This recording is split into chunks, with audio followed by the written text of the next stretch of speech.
Palin. The former Prime Minister Kevin Rudd has announced he's retiring from federal parliament. Mr Rudd was Prime Minister between 2007 and 2010 and again this year. Since the election, several Labor MPs have called on Mr Rudd to resign from politics to allow the party to start afresh. Mr Rudd says he will leave Parliament at the end of this week because he says it's time to put his family first. No, it's time to piss off. My family is everything. Oh, really? Has been, always will be. I thought Australia was. Which is why I will not be continuing as a member of this Parliament beyond this week. To have served as Prime Minister of Australia has been a great honour afforded to very few in our country's history. For the future, I wish the Prime Minister and his government well. I do that because I wish Australia well. Whatever has been said, and a lot has been said that's hurtful, and over the last 3 years I've chosen not to respond.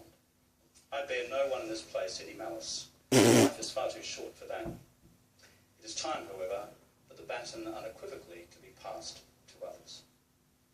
To think that the son of a dairy farmer, whose family didn't really have much money, could secure a place at university through the Whitlam reforms, and upon graduation become a diplomat and then serve as Chief of Staff to a Premier, be elected to the Parliament to represent the great Australian Labor Party, and ultimately to be elected as leader of the party, and then as Prime Minister, says everything about how extraordinary this country is.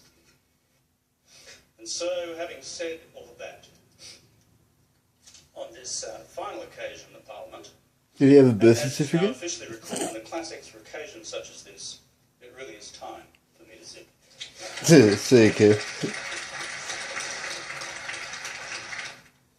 Well, here is what the Prime Minister, Tony Abbott, had to say immediately after Kevin Rudd's announcement.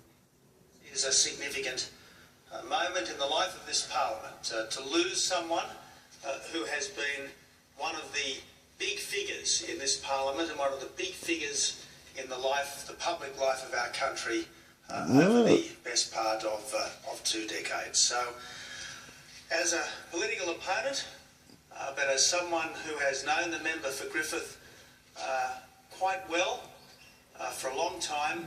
Our Prime Minister's really cry. And I wish him and his family all the best for the future, and I express my confidence that one way or another he will continue to serve our country, his party. He will continue to support the causes that he believes in, many of which are causes which all of us right around this chamber, right around our country, support as well. Tony Abbott there, and MPs from both sides of politics have also paid tribute to Mr Rudd.